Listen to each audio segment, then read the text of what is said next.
穆总，这是恩一的合同。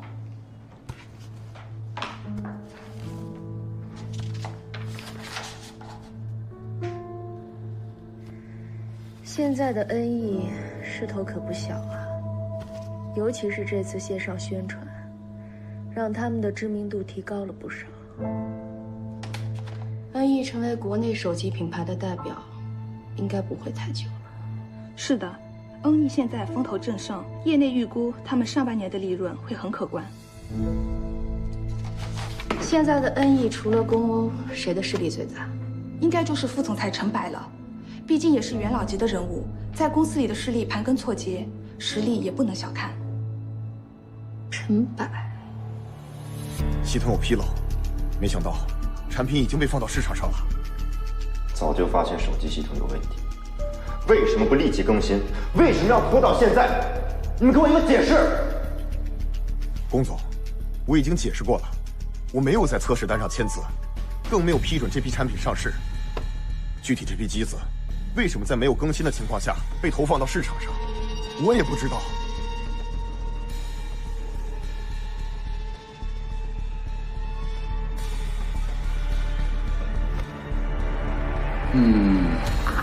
这批机子出现这样的问题，是我们大家都不想看到的。现在也没有办法完全弄清楚，到底是谁的责任。我倒是觉得，龚总你可能太过敏感了，这只不过是系统上的一个小瑕疵而已。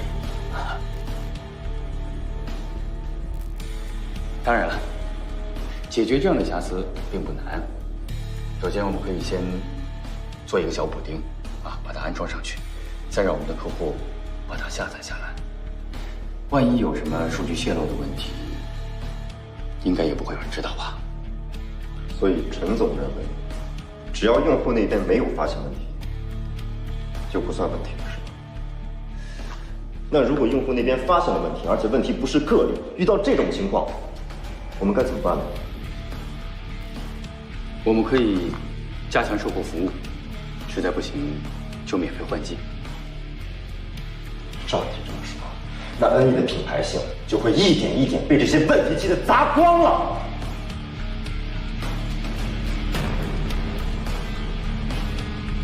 老杨，你也是恩义科技界的元老级人物了，你们两个来恩义也不是一天两天了，应该清楚恩义是如何一步一步的走到今天的。这绝不是一件小事，必须立刻发表声明，全部召回赔偿。龚总，发现了再召回，那是个别问题，我们控制舆论就可以了。可如果正式发声明，那就是大问题。您说的品牌性，我觉得这才是砸了品牌。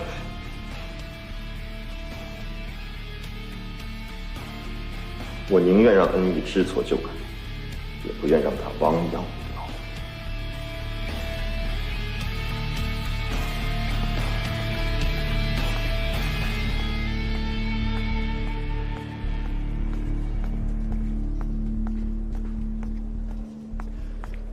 你呀，要保持一颗能够时刻感受惊喜的心。我只有一颗时刻感觉很累的心。丸子，哎，来了！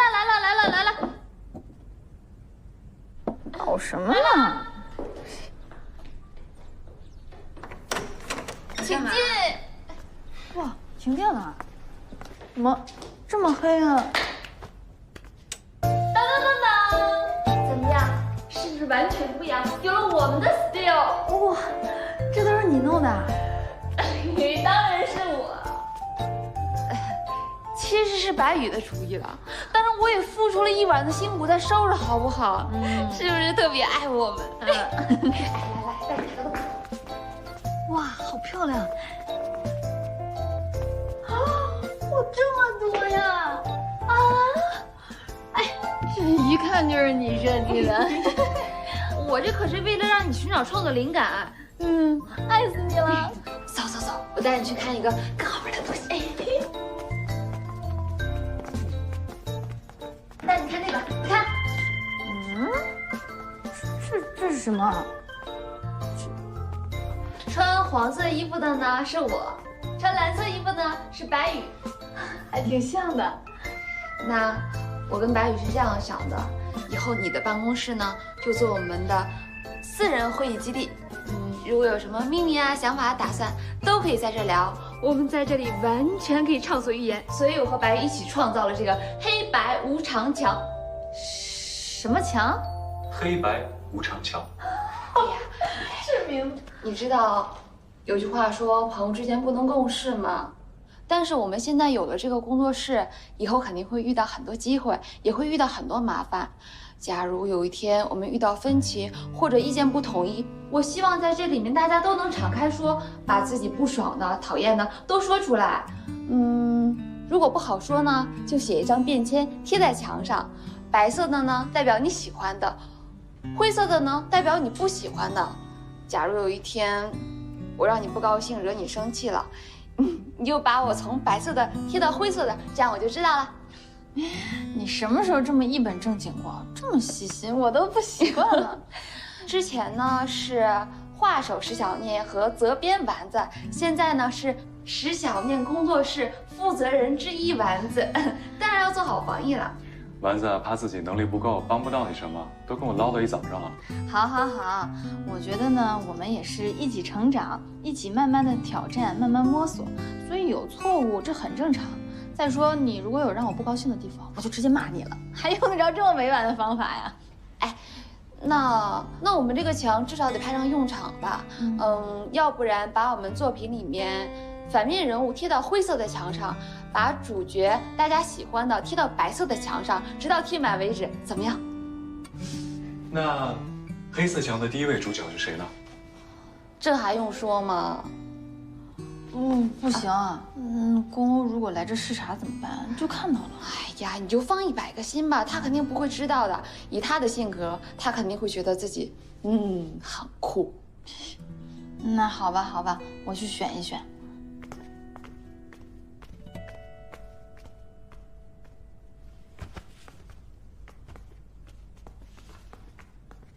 少年，确定好哪一张了吗？这么多公欧啊！就这张吧。凶巴巴的。哎，走，带你圈儿。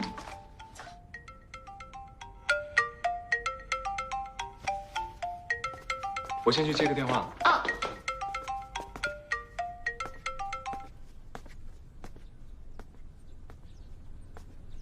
喂。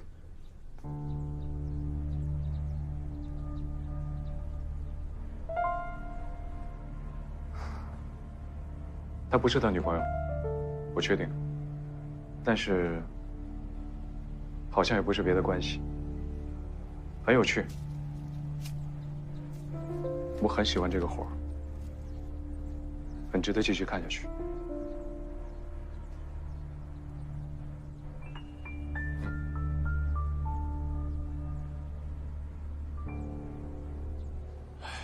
没想到龚总反应这么强烈，完全没有这个必要嘛。你说这个市场上手机缺货，咱们及时拿货补上，也没什么问题啊。更何况又不是什么残次品，一个补丁而已。说的也是啊，发这么大脾气。哎，没事，陈总，你放心，他如果知道这件事儿是你自己操作的话，我们大家都会帮你说话的。是啊。问题是现在线上线下的新品宣传做完，咱们基本上没什么资金可以补上这个漏洞了。拿货补也是拿钱补，没钱，这事儿就严重了。咱们现在是自己挖坑给自己跳啊。行了，这事儿多想也没用，兵来将挡，水来土掩吧，干着急只会添乱。你们回去吧。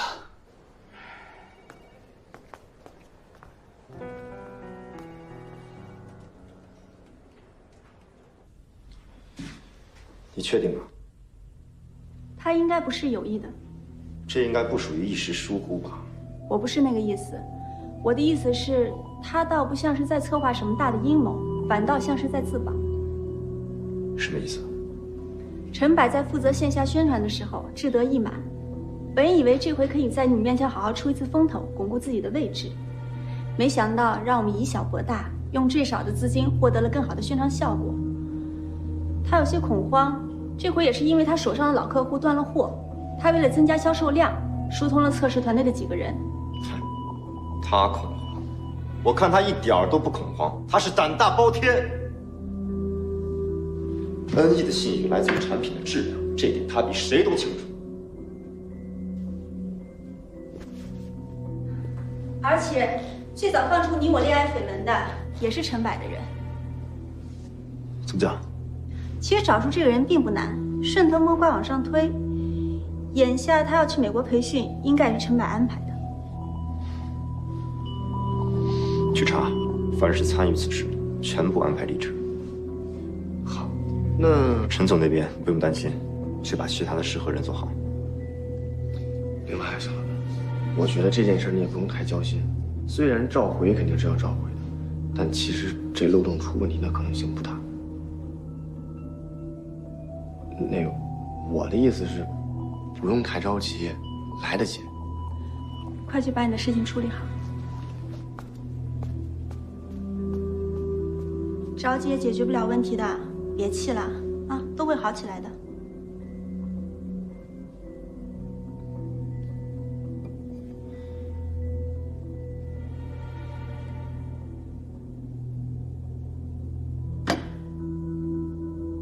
要和他谈谈。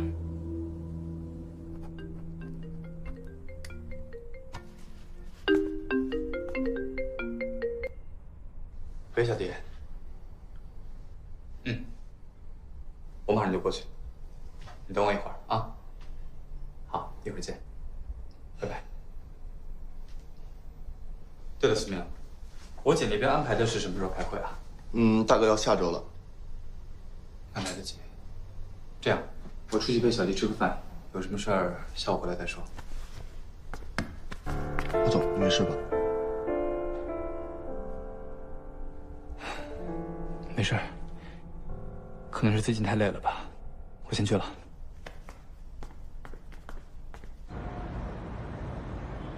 千初，等咱们两个结婚的时候，多准备2套婚纱，好不好？好啊，那到时候我让姐姐陪你去欧洲买。那咱们得先把证领了，省得你到时候反悔。你这个人其实想太多，我怎么可能会反悔嘛？女孩子嘛，本来就是很容易多想啊。等咱们两个领了证啊，我就找个小盒子把它锁起来，锁得严严实实的，绝对不让你有反悔的机会。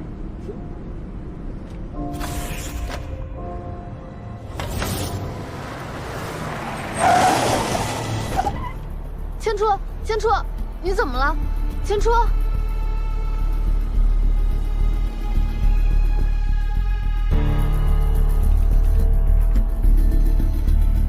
千初，我有个东西想送给你呢。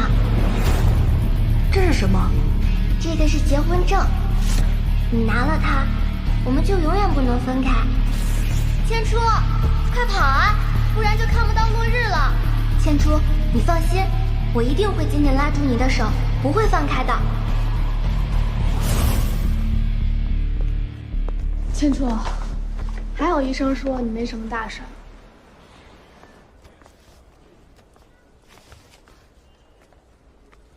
我都说了没什么事嘛，你还这么担心，跟医生聊这么久。吓死了！你说这次我在你身边，要是自己一个人出点什么意外怎么办？啊，你放心吧，不会有下次的。千初，医生说你做过脑部手术，虽然恢复的还好，但是你也要保持心情平和，不能有太多的情绪波动。你最近是不是有什么心事儿啊？没有，可能最近是太忙了吧，下周又要开会，很多资料得去准备。学姐也真是的，都知道你身体不好，怎么还给你安排这么多事儿？没事的，我注意休息就行了。走吧，我们去吃饭。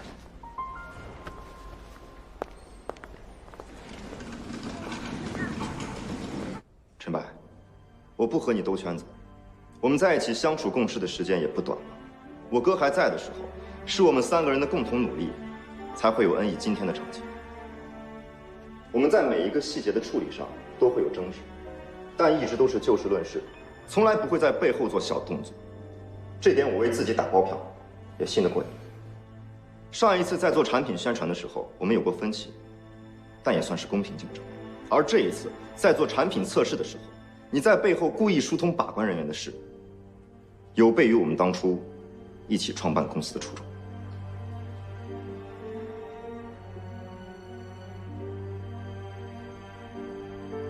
谢谢你还记得这公司是咱们3个人一块办的。小欧，我的压力真的很大。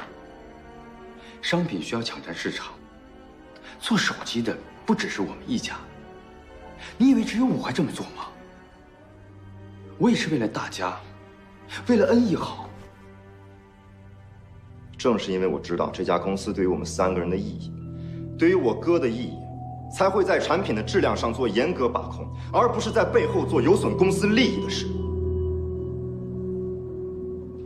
还有，你以为在背后和那几个股东们联手做的小把戏，我不知道吗？我之所以没有拆穿你，是不想在个人感情上有所纠缠。我希望你能够主动提出辞职。看在我们曾经并肩奋斗过的份上，好聚好散。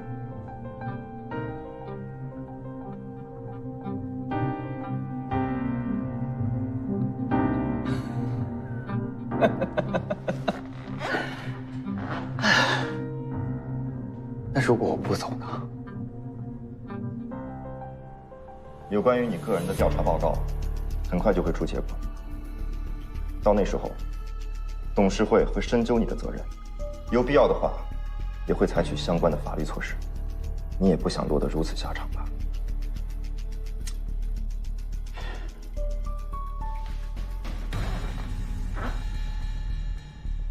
公欧，你知道我为恩义付出了多少吗？如果没有我，恩义不可能从一个小小的公司发展成今天这个样子。如果没有我，你也不可能每次过来就开会、挑毛病，然后拿着公司的钱去给你的女朋友开工作室、办出版社。恩义不只是你和你哥的，还是我的。所以你不能让我走。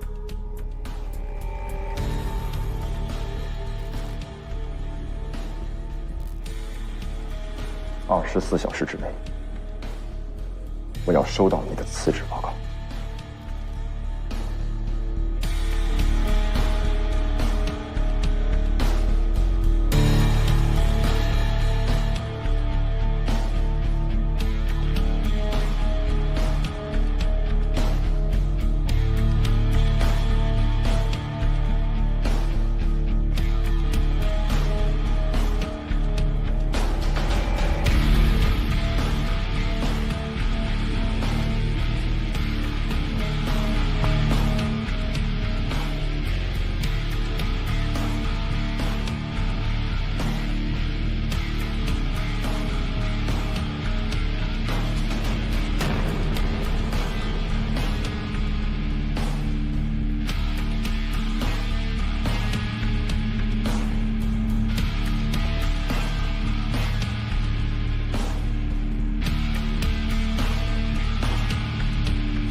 麻烦你了，阿姨。迁出的主治医生说要看一下迁出之前的报告，尤其是16岁那年的。你说你也真是的，还亲自跑一趟。你说一声，我叫人送过去不就行了吗？没事的，迁出的事儿嘛，我总想着自己比较放心，万一别人再弄错了，耽误迁出可就不好了。千初找你做媳妇儿，真是他的福气。我现在就盼着你们赶紧正式举行婚礼，我也就踏实了。好像是放在他那个水晶球下面的盒子里。阿姨，什么水晶球啊？千初小的时候带回家的一个玩具，摇一摇啊，就跟下了雪一样。他说是他的美少女送给他的。前阵子搬出去跟你住的时候，打包一起带走了。您这么珍惜这个水晶球，像宝贝一样收藏着，哎呀，摔碎了太可惜了。小迪，你怎么了？是不是累了？没事儿。我还有事儿就先走了，就不陪您了。哦，没事儿。哎，注意身体啊。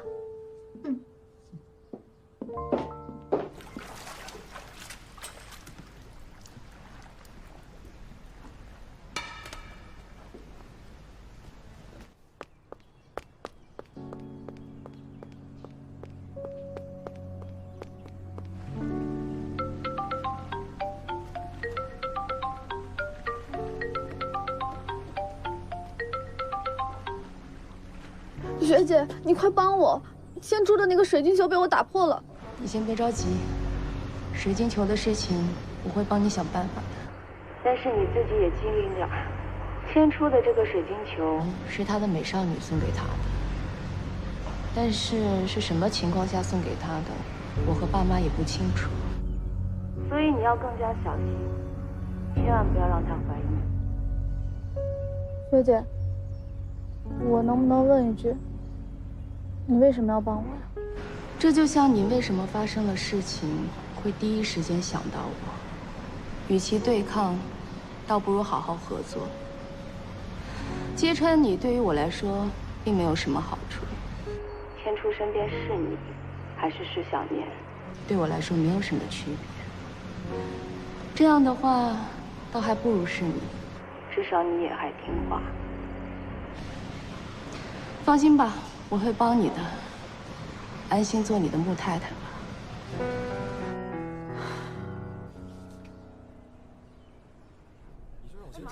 如果是因为陈总的事情，我不建议你在这个时候离职，毕竟他的事不会牵扯到你身上。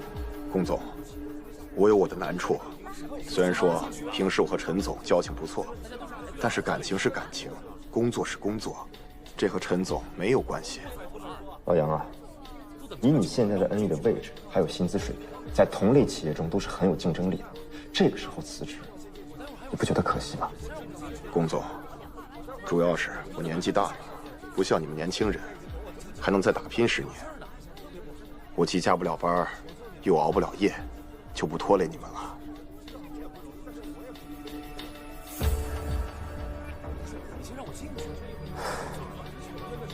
好吧。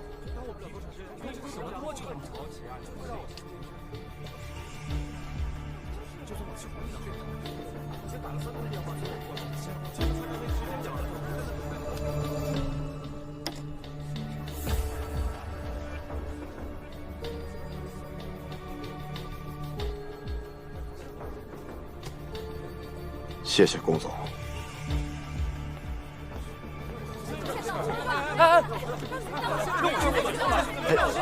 等龚总喊你。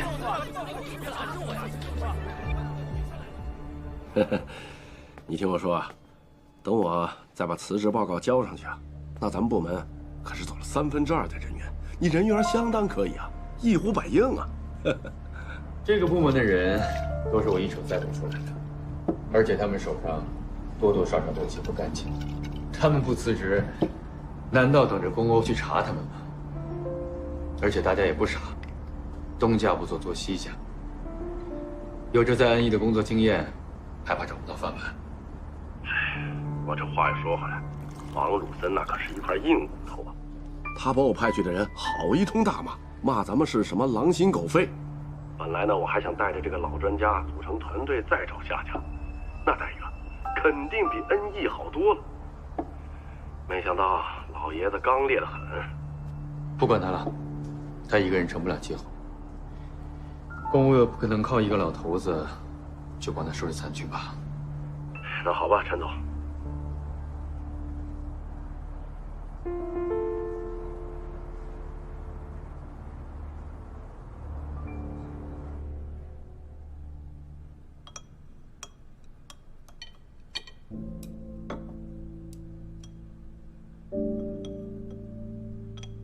徐部长，您在恩义的资历只比我和陈总短一点，没想到这次风波会让您主动提出离职啊。龚总啊，咱们进来就说了，这顿饭呢，只说感情，不谈工作。这个事情呢，我们已经决定了，跟您跟陈总啊没有任何关系。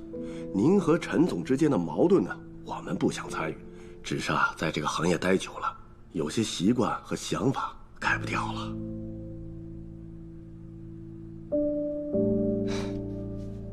我知道大家对恩义的感情，其实龚总他恩义的成长和大家的奋斗是分不开的。既然各位曲意已定，我尊重你们的选择。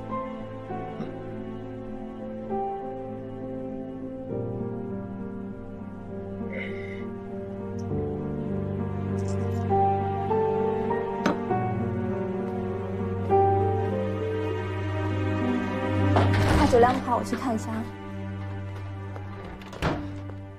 哎，那男演员赶紧了，赶紧了，快了，快了！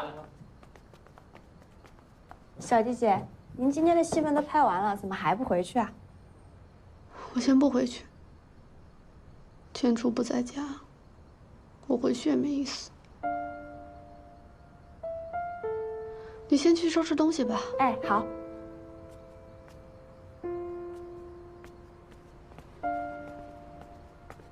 苏小姐，你的快递。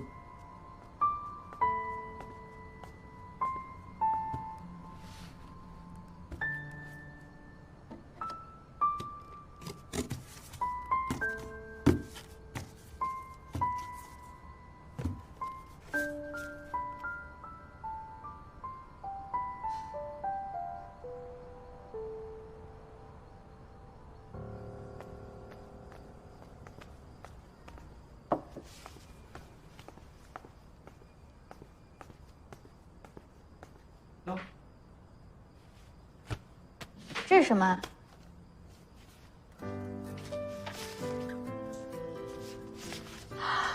你看，白宇太棒了，这咱们工作室才正式开张了。之前给公公做的那个宣传视频不算数，那是我们10小年赶鸭子上架弄的，这才是我们10小年工作室的第一笔正式订单。第一笔。不过这不会又是冲着恩义来的吧？你确定是冲着我们来的吗？放心吧，这家公司的背景我已经调查过了，主要是以卡通形式宣传为主，也非常符合我们的风格。哦，对了，那个负责人还说，他因为在微博上看到了你给恩义做的宣传短片，非常喜欢。真的啊？太好了！那他还有没有提什么别的要求？他们要求需要打包一个文档发过来，不过大部分都是产品的硬性要求，具体的设计还是要你来做。发挥我创造力的时候终于到了。庆祝，我们一定要庆祝！我们开张以后还没有庆祝过呢，最起码今天要大吃一顿，做个好彩头吧！走走走。开动，开动！哎，等一下，来，我们先庆祝一下吧。好啊，来庆祝一下，祝我们工作室越来越好，挣大钱，发大财，生意兴隆！对，加油！谁点的酒啊？喝点酒庆祝一下吧。啊？我不能喝酒，这喝多了我特别容易胡说八道。哎，这么开心的日子就喝一点吧。那就喝一点吧。一点点。干杯！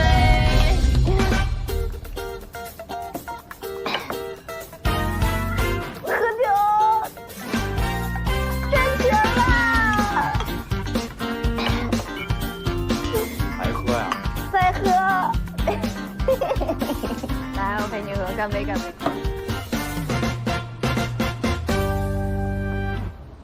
这样念。那个，要不我先把您送回去。不用麻烦了，我自己回去。那我先回去了。回去吧，没事。小心点。我小了。我接个电话。喂。你这，哎，你打赌输了，承诺过的事情要兑现啊！啊，我知道，大小姐，我先送小老板回家啊，不跟你说了。这2年喝多了，过来接他。什么？石小念，是不是石小念打过来的？啊，走，抓他去。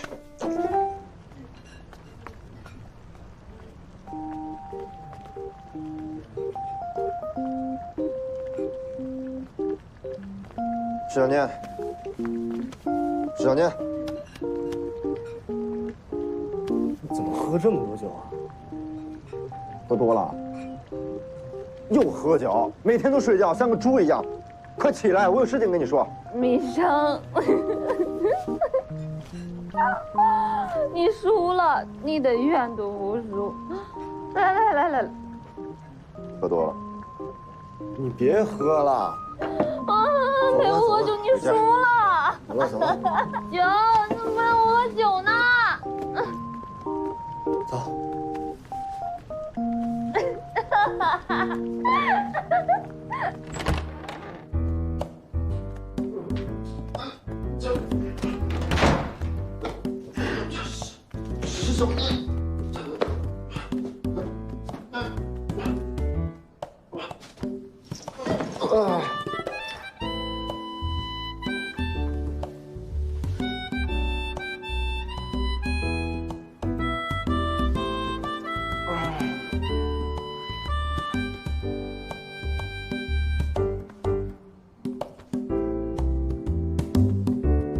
石小念，石小念，谁让你喝这么多酒啊？你不能喝，你就别喝这么多嘛。馋死了。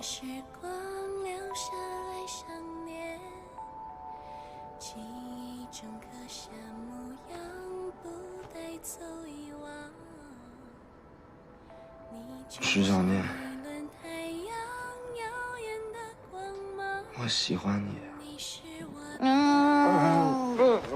给我酒，给我呀，给我呀！反正我说完了，听没听到都不怪我。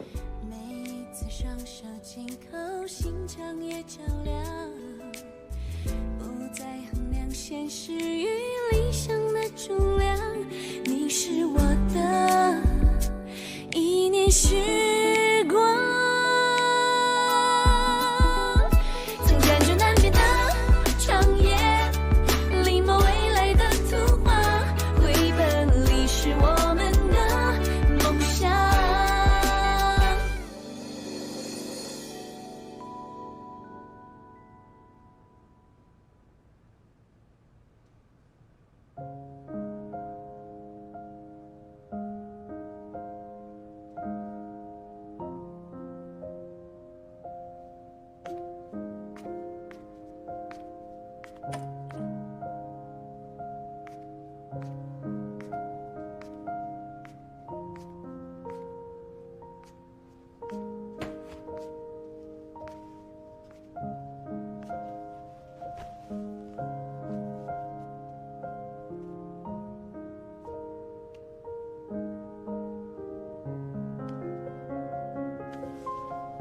回来了，这么晚，累了吧？不累。给。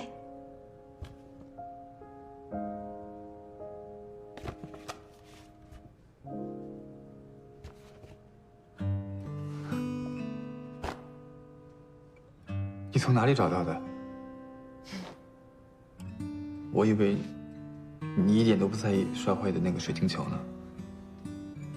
你都不知道，我打碎这个水晶球的时候紧张死了，怕你生气，我都不敢多说话。今天逛了好几个礼品店才买到的，不然都不敢回家来见你。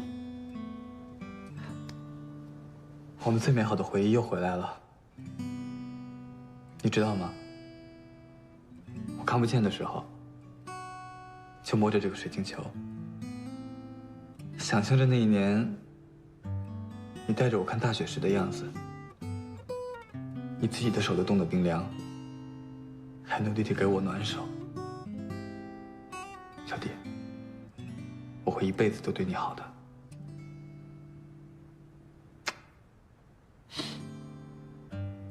那那可说好了，以后我要做错了事情，你不许不理我，更不许生气。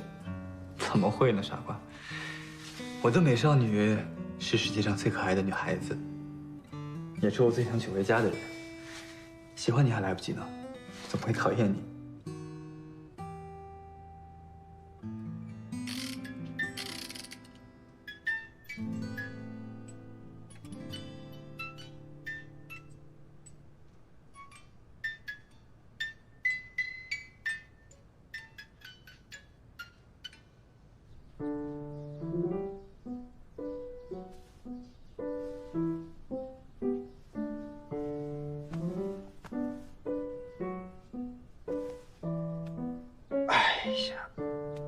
我这是喝了多少酒啊？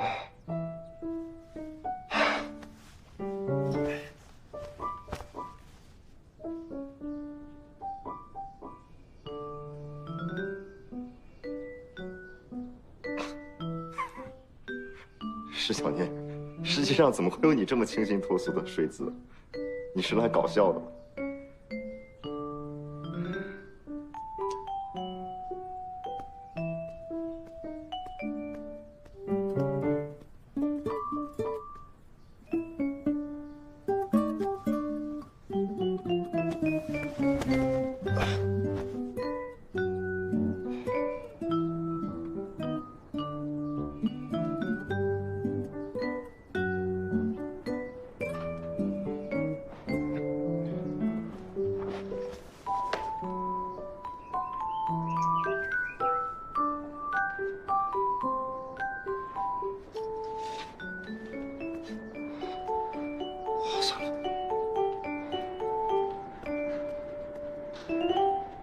手机按批次召回的消息已经发出了，各个渠道也都已经给了反馈。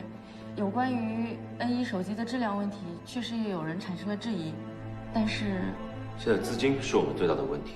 如果网络上的评价越来越下滑的话，那我们将面临巨大的赔偿金额，这会导致事态进一步的恶化。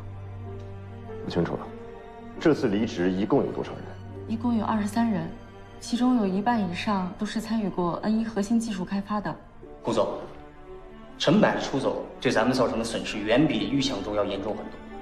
虽然有保密协议限制他，但是以陈柏的人品来说，保不准会变相泄露给咱们的竞争对手。N1如果不能及时跟进咱们的技术成果，并保持领先性，会面临核心技术被赶超或替代的风险。现在的情况大家都了解，陈柏带领部分团队离开，确实给我们造成了很大的困扰。但是我们还可以看到，还有王汝森老先生这样坚信 N1能渡过难关的员工。我们 N1能在一次次风波中挺立不倒，不光是过硬的技术支持，更重要的是我们上下一心，多大的困难都不会把我们打倒。请在座的各位想想，我们 N1的福利是不是在同等行业中福利最好的？那 N1在遇到困难的时候，是不是应该再坚持一下？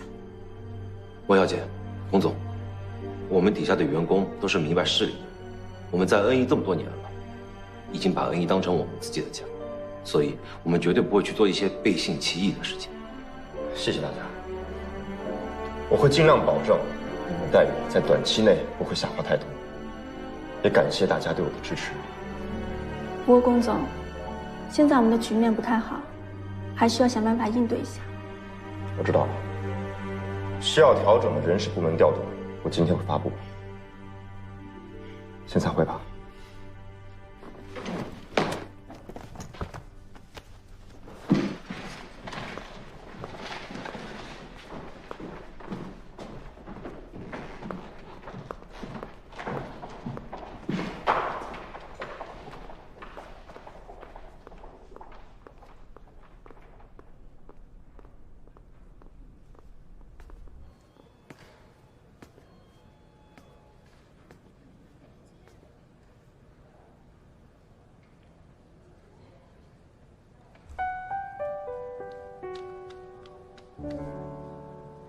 千初这次头晕症的发作跟他之前手术有关系吗？这个是有可能的，毕竟是脑部的手术。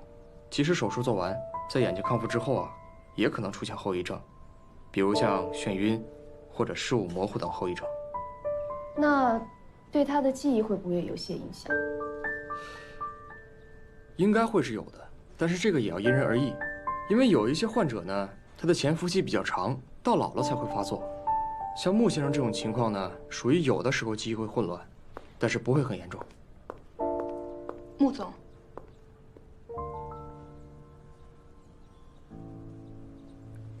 我知道了，在外面等我吧。医生，劳您费心了，谢谢。不客气。恩义那边传来消息，说是陈柏辞职了。恩义出了这么大的人事问题，陈柏也走了，这是什么时候的事儿？